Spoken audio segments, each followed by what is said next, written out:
Good evening, wherever you are, whether wrapped in a blanket or listening as you drift towards sleep. Welcome. Tonight, we step into the still shadows of ancient Rome, not into the world of emperors or marble halls, but down into the alleys and behind the facades, into the lives of the unseen. This is not the realm of triumphs or glory, but of repetition, of struggle, of routine.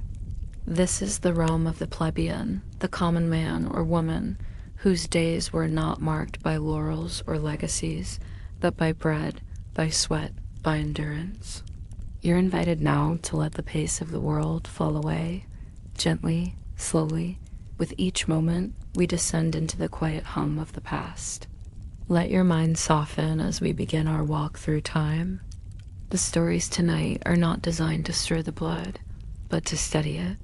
They are not tales of conquest or catastrophe, but of life endlessly ordinary, sometimes harsh, but always quietly human. Now, gently close your eyes and imagine yourself in the eternal city. Segment 1, Daily Life Immersion. A day in the life of a Roman Plebeian. Imagine yourself waking before the first light of dawn. The air in your small room is cooler than it will be soon, once the city begins to stir. You lie on a coarse, uneven mat stuffed with straw, which rustles softly beneath you. The smell of old wood, smoke, and human closeness fills the air. You live high up on the fourth floor of a tall, narrow building called an insula, made mostly of timber and mud bricks. The stairs creak each time someone climbs them, and the walls are thin, letting in the sounds of the city, even at night. Above, a neighbor stirs, dragging something across the floor. Below, you hear the faint crying of a child. There is no privacy. There's only closeness, shared air, shared space. You rise slowly. There's no kitchen here, no running water. You collect your simple tunic and fasten it roughly. Your hands are dry, your feet calloused from long hours standing in the dust. You carry a small, empty jug. Your first task is to fetch water from the public fountain at the street corner. It's already busy there. Women and boys gather with clay pots and wooden buckets. The water flows from a spout carved into the shape of a lion's mouth, green with moss, glistening in the morning light. You take your turn, nodding to the vendor setting up his cart nearby. Bread, old olives, dried fish. The smell is sharp, slightly sour. The day begins not with silence, but with motion. Back home, you share your water with others in your family. Breakfast is small, perhaps a bit of barley porridge, lukewarm and clumpy. You eat quickly. There's no time to linger. You must walk to the workshop where you labor, or the market stall you help run, or the villa where you scrub floors for wealthier Romans. Your job is your survival. As the sun climbs, so does the heat.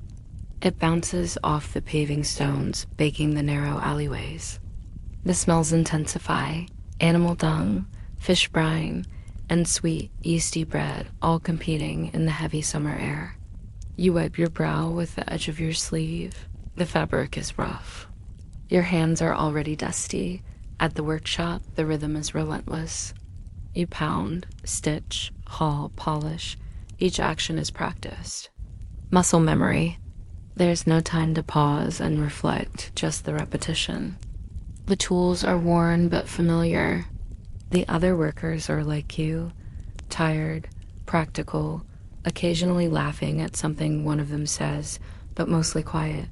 The rhythm of their lives mirrors your own. Midday brings a brief respite. Perhaps a crust of bread and some water, or if you're lucky, a few figs. You sit in the shade of a wall, watching children dart between carts. The city never stops moving. The noise never fully fades. You return to work. The day drags into evening. Your legs ache. Your arms are sore. But eventually, as the shadows lengthen and the air cools again, you make your way home. At night, the streets become both quiet and dangerous. There are no street lamps, just flickering torches and the orange glow of cooking fires behind windows. You hurry. You know these streets, and they know you. But there is always unease. At home, your insula groans under the weight of many families. The walls are darkened with smoke and age.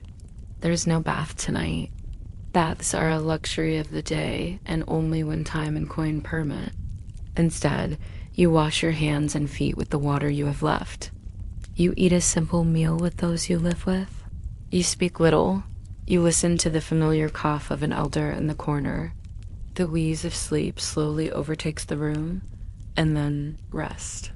You lie again on the mat, the city sighing all around you. Rome never sleeps, not really, but you do. In this crowded, crumbling building, surrounded by the sounds of living, you let go. Tomorrow will be the same. Perhaps slightly different, but mostly the same. A cycle, a rhythm, a quiet survival. This was a day in the life of a Roman plebeian, not extraordinary, not recorded in scrolls or etched in stone, but lived one breath at a time. The life of Gaius Gracchus, the plebeian voice in the Senate. Now that you've walked through the slow rhythm of an ordinary day in plebeian Rome, let us linger for a while with one who bore the same name, but carried a different kind of burden.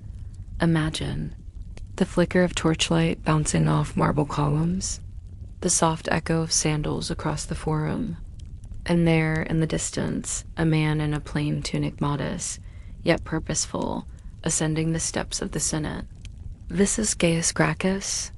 You may not have heard his name before sleep found you, but his voice once thundered through the very heart of Rome, and then it disappeared. He was born in 154 BCE into a family neither entirely plebeian nor wholly patrician. His father had been a consul. His mother, Cornelia, was the daughter of Scipio Africanus, the general who had defeated Hannibal. But despite these illustrious ties, Gaius and his brother Tiberius were seen as champions of the lower classes, of the forgotten, of those who walked the very streets we wandered through earlier. Gaius's story is one of conflict, reform, and ultimately silence. A life drawn in rising arcs, ending in the still hush of exile. He first appears in the records as a military tribune, a junior officer, following in his brother's footsteps. Tiberius, the elder Gracchus, had already shaken the Senate by pushing for land, reforms laws to redistribute land to the poor and reclaim it from wealthy elites who had, through clever means and brute force, absorbed public land for private estates. Tiberius's reforms made him enemies, and in 133 BCE he was murdered in the Forum, beaten to death by senators and their supporters, his body thrown into the Tiber. Gaius did not act immediately. He waited, quietly. For 10 years he studied, watched, learned. And when the time was right, he ran for tribune of the plebs, an office designed to protect the common people from the Senate's power. He won, and then Rome began to shift.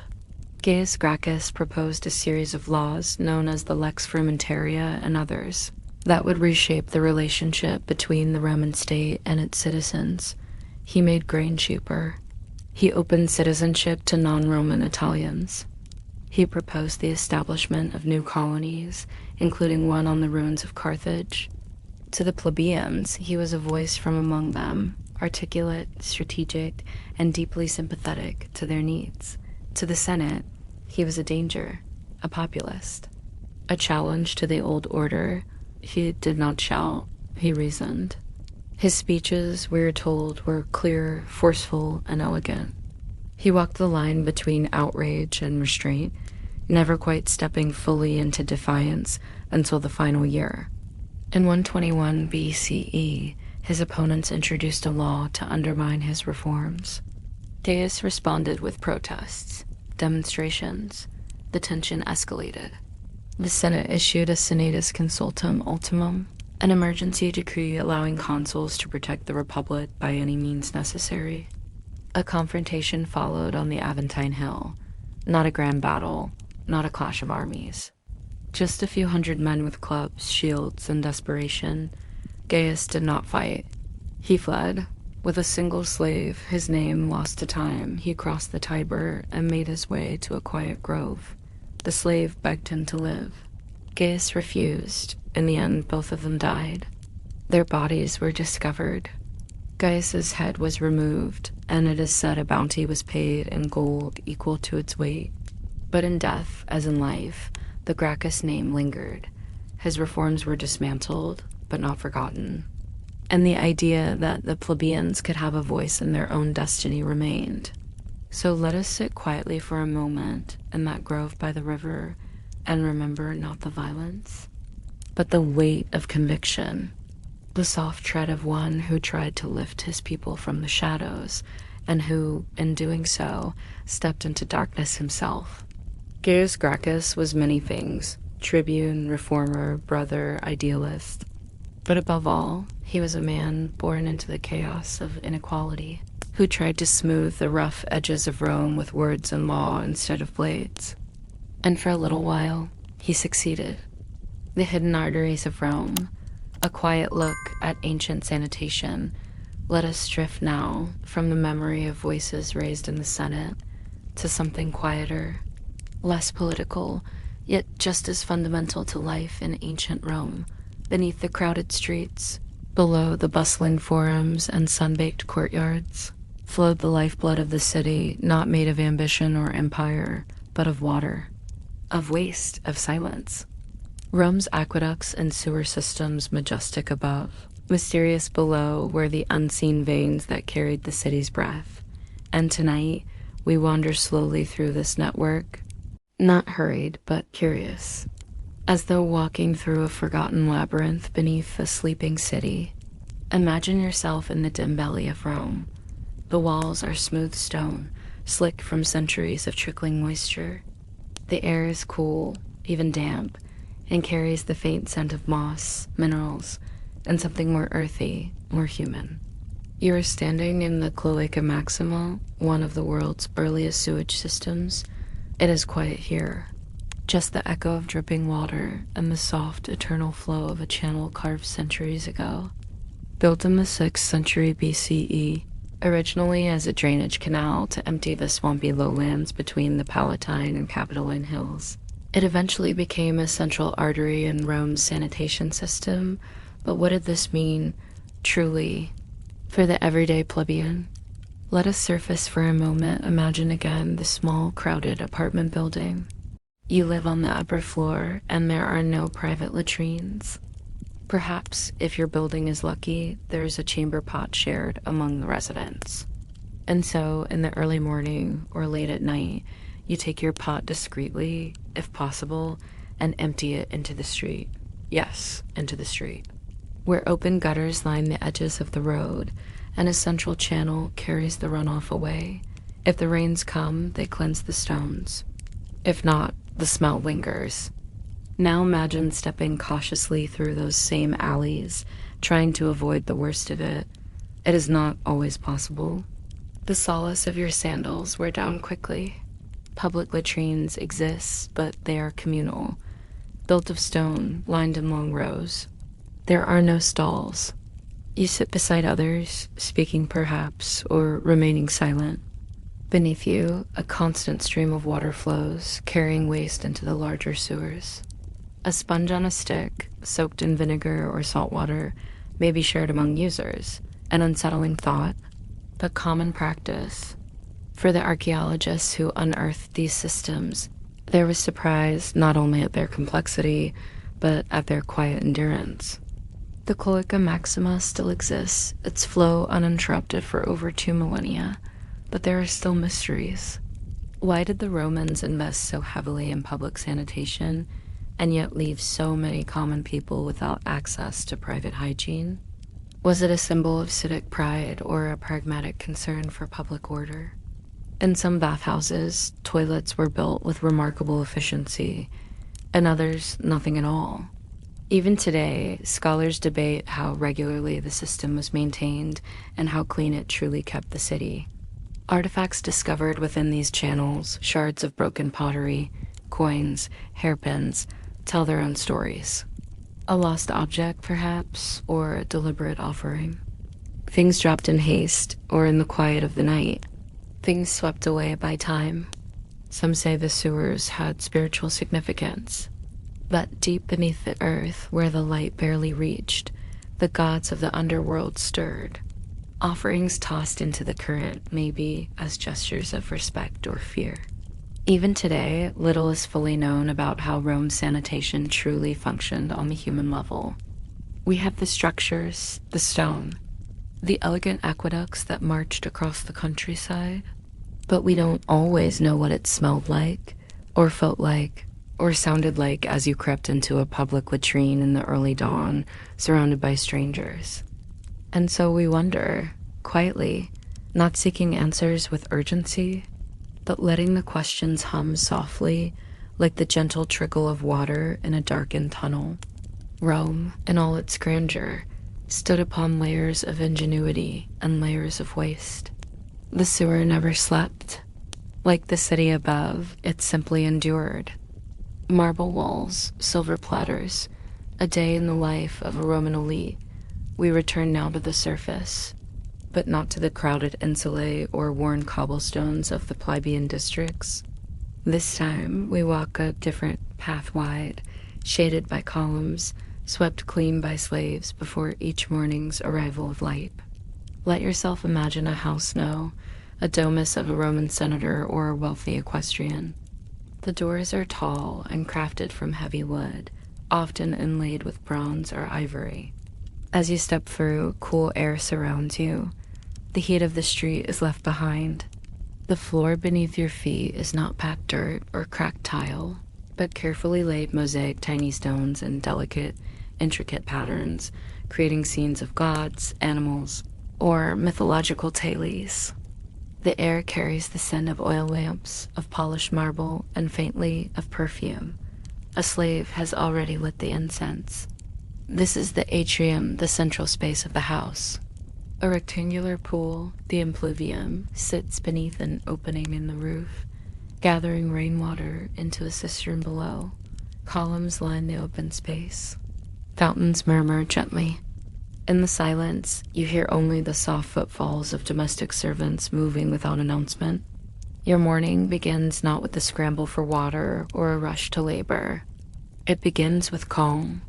You sit in a chair, draped in a finely woven toga, as a servant brings warm water for washing, followed by bread dipped in honey, and fresh fruit, figs, olives, perhaps pomegranate seeds.